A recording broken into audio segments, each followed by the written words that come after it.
Assalamualaikum warahmatullahi wabarakatuh. Apa kabar semuanya? Sehat? Alhamdulillah, senang mendengarnya. Saudara, selamat berjumpa kembali bersama saya, Dr. Dalman MPD, dalam mata kuliah Evaluasi Pendidikan. Saudara, sudah siap untuk mengikuti perkuliahan kita pada kesempatan ini? Siap? Baik. Saudara, pokok bahasan kita pada kesempatan ini adalah tentang teknik evaluasi hasil belajar. Tentu saja pada minggu yang lalu sudah saya ajak untuk membahas tentang analisis soal. Apakah Anda sudah memahami bagaimana cara menganalisis soal? Paham ya? Baik saudara, analisis soal itu sendiri sebetulnya sangat bermanfaat bagi Anda sebagai calon seorang guru ataupun Anda yang sudah menjadi seorang guru, bahwa dengan menganalisis soal ini Anda bisa mendiagnosis siswa Anda ya, dan juga Anda bisa untuk mempertimbangkan pembuatan soal yang baik untuk selanjutnya. Saudara, tentu saja untuk kesempatan ini saya ingin sekali mengajak Anda untuk lebih fokus kepada bagaimana teknik evaluasi hasil belajar. Tentunya harapan saya setelah Anda mengikuti perkuliahan ini, Anda mampu menggunakan teknik evaluasi hasil belajar ini dengan baik ya. Baik, saya akan men-share screen materi kita pada hari ini. Saudara, silakan Anda simak dengan baik ya, dan Anda pahami materi kita, yaitu tentang teknik evaluasi hasil belajar. Saudara, tentunya prinsip-prinsip dasar evaluasi hasil belajar itu harus Anda pahami dan kuasai. Yang pertama itu adalah prinsip keseluruhan. Nah, di sini tentu saja evaluasi hasil belajar ini harus dapat mencakup berbagai aspek yang dapat menggambarkan perkembangan ataupun perubahan tingkah laku yang terjadi pada siswa kita ya.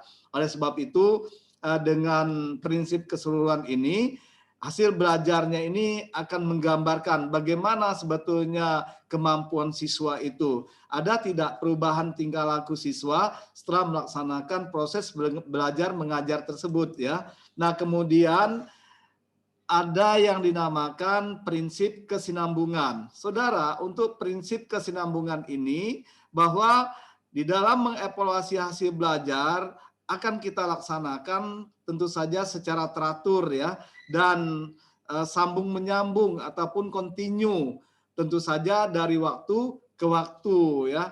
Jadi dalam mengevaluasi hasil belajarnya itu memang tidak boleh acak-acakan, namun harus Anda atur sedemikian rupa sistematis ya, dan juga kontinu. Nah, kemudian saudara, yang berikutnya adalah yang harus kita perhatikan adalah prinsip objektivitas. Saudara, untuk mengevaluasi hasil belajar siswa kita, maka sebetulnya dapat kita nyatakan sebagai evaluasi yang baik ya, apabila evaluasi tersebut terlepas dari faktor-faktor yang sifatnya subjektif. Jadi kita mengevaluasi hasil belajar siswa itu betul-betul bersifat objektif ya, jangan bersifat subjektif. Nah, saudara, ini adalah ciri-ciri evaluasi hasil belajar yang dapat Anda lakukan. Yang pertama, bahwa evaluasi yang dilaksanakan itu dalam rangka mengukur keberhasilan siswa tersebut. Oleh sebab itu, pengukurannya harus kita lakukan secara tidak langsung ya.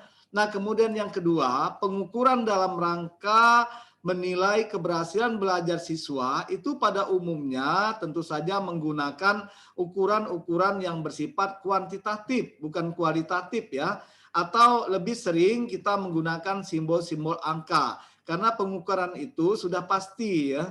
Oleh sebab itu, misalnya kita akan mengukur berapa jumlah perbedaan kata sifat yang dimiliki oleh siswa kita di kelas 2 misalnya ya.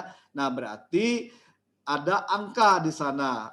Misalnya 250 kata sifat yang dimiliki siswa di dalam kata sifat bahasa Inggris misalnya ya. Nah, kemudian saudara, pada kegiatan evaluasi hasil belajar juga pada umumnya itu digunakan unit-unit atau satuan-satuan yang tetap ya.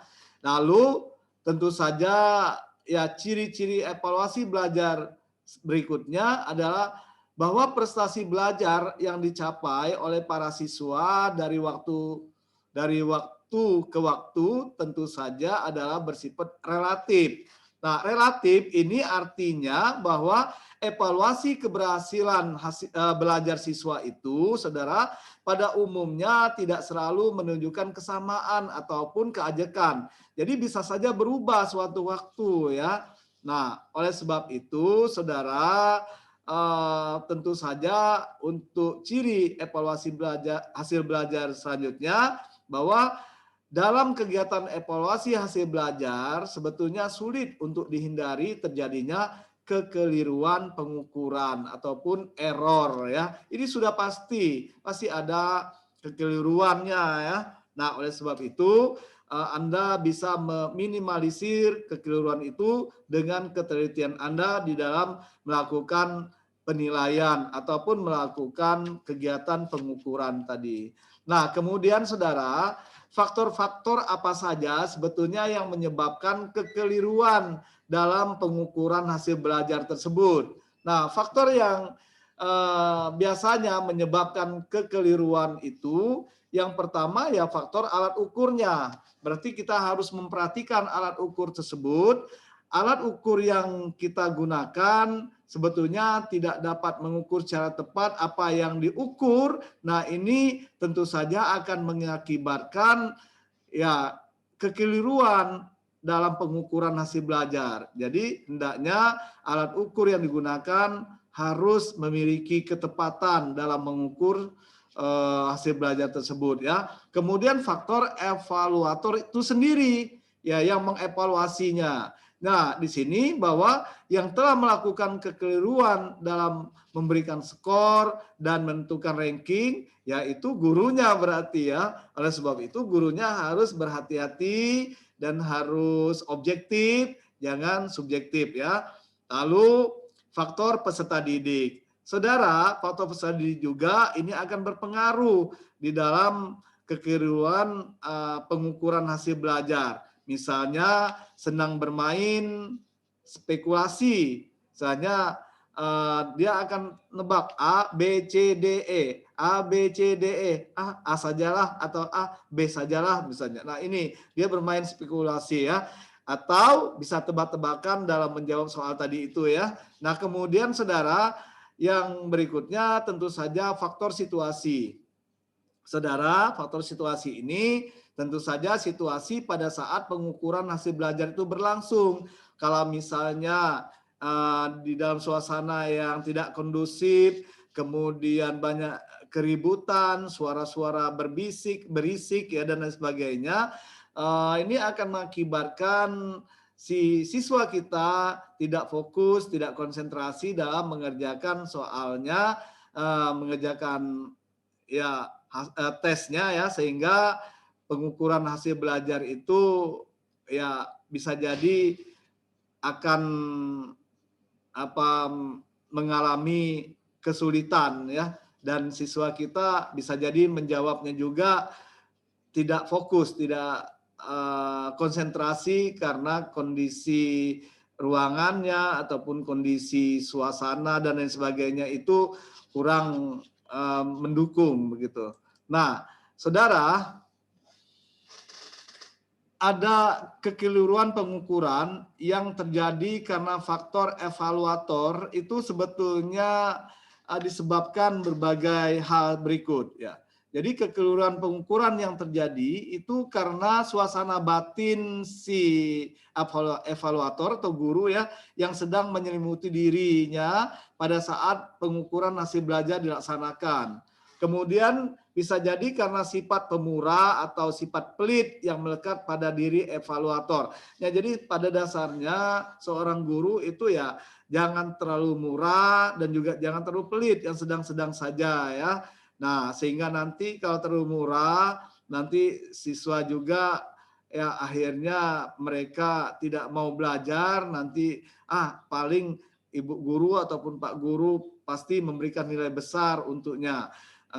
Padahal belum tentu ya. Kemudian bisa jadi kalau Anda memberikan nilai pelit, nanti mereka akan jadi tertekan dan malu misalnya dengan temannya, sehingga yang mendapatkan nilai kecil barangkali dia akan malas-malasan belajar, bahkan ya bukan tambah giat belajar karena merasa tertekan dan merasa malu, sehingga ya belajarnya pun bisa saja terhenti ya. Nah, kemudian karena terjadinya halo effect. Nah, di sini kalau halo effect ini sebetulnya sering terjadi ya, ini di mana guru juga dosen ya selaku evaluator ini tentu saja terpengaruh oleh berita ya, oleh informasi dan juga lain-lain yang tentu saja datang dari teman sejawat misalnya, sehingga dalam pemberian nilai hasil belajar itu berita ataupun informasi tersebut mempengaruhi diri guru ataupun dosen tersebut.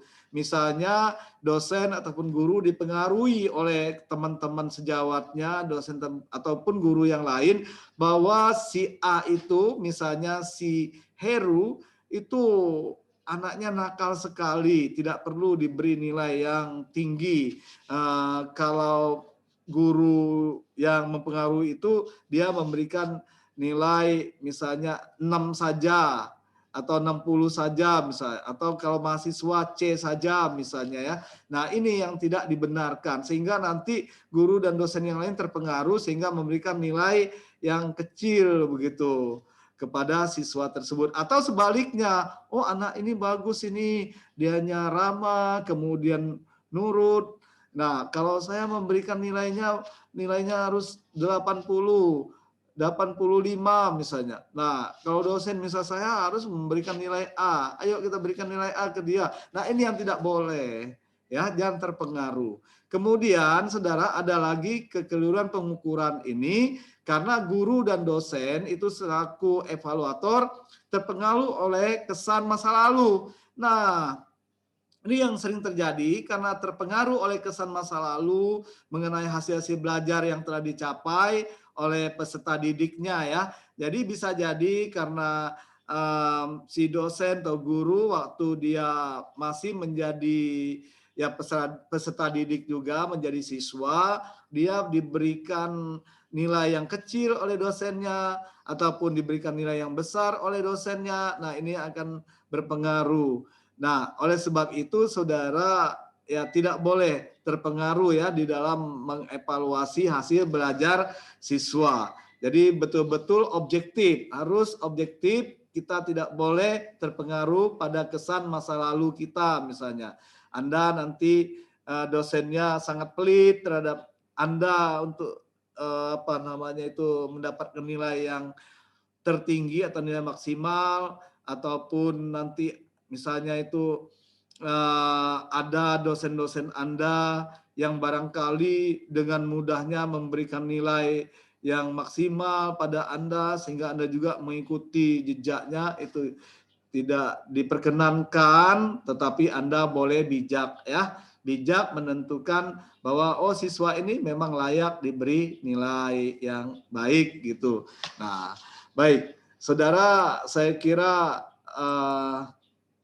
perlu juga Anda perhatikan bahwa faktor-faktor yang dapat menjadi penyebab kekeliruan hasil pengukuran yang bersumber dari dalam diri peserta didik. Jadi kalau tadi dari dalam diri evaluatornya atau gurunya, sekarang dari dalam diri peserta didik itu sendiri. Ya, itu yang pertama. Sebetulnya faktor penyebabnya adalah faktor psikis ya. Faktor psikis ini sangat terpengaruh ya ketika ia mengerjakan soal. Jadi faktor kejiwaan ataupun suasana batin yang menyelimuti diri siswa tersebut pada saat dilaksanakan evaluasi hasil belajar ini sangat berpengaruh. Kalau suasana batinnya enak misalnya, senang dia, dan dia tidak terjadi masalah yang masalah yang sangat membebani batinnya, ya dia kalau itu tidak ada, dia akan mampu menyelesaikan ya tes hasil belajarnya dengan baik atau melaksanakan ujiannya dengan baik, mengisi jawaban soal-soal yang dikerjakannya dengan baik ya. Tapi kalau suasana batinnya kurang nyaman, kurang berkenan ya, kemudian dia selalu mendapat beban batin yang luar biasa besar misalnya, sehingga itu akan mempengaruhi ketika dia melaksanakan ujian untuk hasil belajarnya. Nah, ini perlu kita beri solusi pada siswa. Jadi sebelum mereka melaksanakan ujian, mereka betul-betul fokus, mereka betul-betul melupakan hal-hal yang terjadi di luar, di dalam dirinya ya, batinnya yang mungkin ada permasalahan yang ada di dalam dirinya. Oleh sebab itu dia memang betul-betul harus fokus terhadap apa yang akan dilaksanakannya, yaitu melaksanakan ujian tadi ataupun tes. Nah, kemudian faktor berikutnya adalah faktor fisik ya. Nah, faktor fisik ini juga sangat berpengaruh karena kesehatan jasmani itu sedang terganggu, ya jelas ya, dia tidak akan mampu mengerjakan soal dengan baik begitu.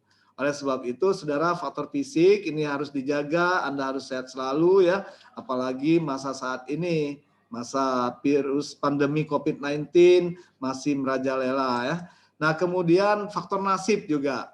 Saudara, ini ternyata faktor nasib itu ternyata memang ada ya, karena memang nasibnya sedang sial misalnya ya. Ya, nauzubillah ya, menzalik. Semoga tidak ada yang faktor nasib ini. Semoga semuanya faktor keberuntungan ya. Keberuntungan semua.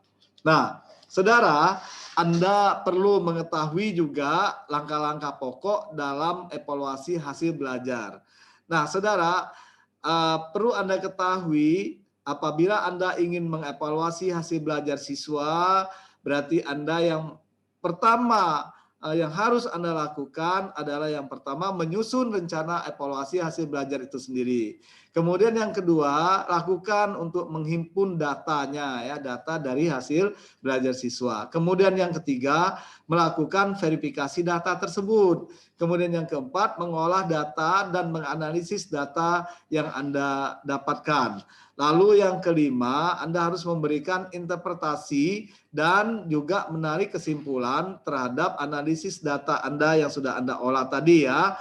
Yang keenam berarti Anda harus melakukan tindak lanjut dari hasil evaluasi belajar tersebut. Ya. Nah, ini ada teknik-teknik evaluasi hasil belajarnya ya.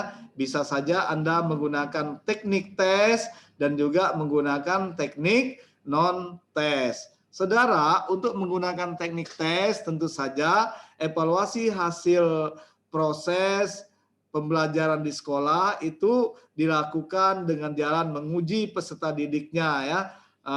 Jadi hasil proses pembelajaran Anda lakukan ya evaluasinya sehingga kita dapat dan mampu mengetahui apakah peserta didik kita sudah menguasai materi yang kita berikan apa belum, atau apakah mereka harus melakukan remedial atau pengayaan ya. Oleh sebab itu Anda memang harus melaksanakan teknik tes tersebut. Banyak hal yang bisa Anda lakukan sebetulnya. Juga Anda bisa menggunakan teknik non-tes. Dengan cara Anda melakukan evaluasi itu dilakukan tanpa menguji peserta didik, tapi Anda bisa saja ya mengamatinya dan juga Anda bisa itu ya bisa saja dengan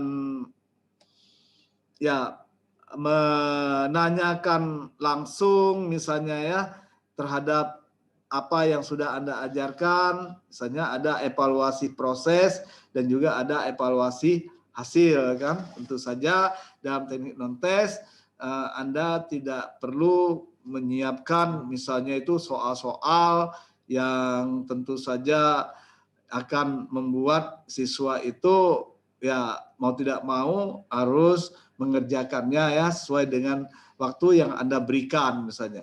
Nah, sedangkan teknik non-tes ini ya bisa saja Anda berikan kapan saja, Anda evaluasi kapan saja, di mana saja, ataupun ketika ini siswa kita mengikuti proses belajar mengajar, Anda juga bisa ini mengchecklistnya ya. Oh, ternyata yang ini sangat senang belajarnya. Oh, ini masih galau misalnya dan sebagainya. Itu ya. Ya, saya kira saudara untuk materi program kita pada hari ini saya cukupkan sekian ya. Saya yakin Anda bisa memahami apa yang saya sampaikan karena tidak terlalu sulit di dalam teknik evaluasi hasil belajar ini ya.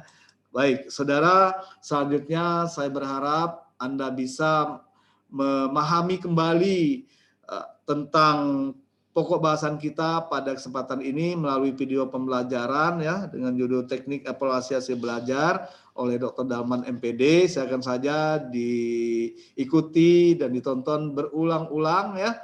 Dan saya berharap setelah Anda memahaminya, lalu Anda buat sebuah rangkuman dengan menggunakan bahasa Anda sendiri, lalu Anda kirim ke email saya yaitu dalman.bangka@gmail.com ya. Dan Anda juga bisa membuat tugas tersebut langsung di Spada UML di ruang tugas. Silakan saja Anda kerjakan tugasnya dan Anda bisa juga untuk menambah pengetahuan dan juga wawasan Anda ya. Karena pengetahuan dan wawasan Anda itu bukan hanya diperoleh pada saat Anda kuliah, tetapi di luar perkuliahan Anda bisa mendapatkannya melalui buku-buku yang berhubungan dengan pokok bahasan kita, melalui artikel di jurnal ya, yang banyak sekali di Google itu. Anda tinggal membukanya dan mencari bahan ataupun literatur yang sesuai dengan pokok bahasan kita yaitu teknik evaluasi hasil belajar. Saudara, saya kira demikian untuk pertemuan kita pada kesempatan ini. Sampai jumpa pada perkuliahan berikutnya. Terima kasih atas perhatian Anda. Saya akhiri. Wassalamualaikum warahmatullahi wabarakatuh.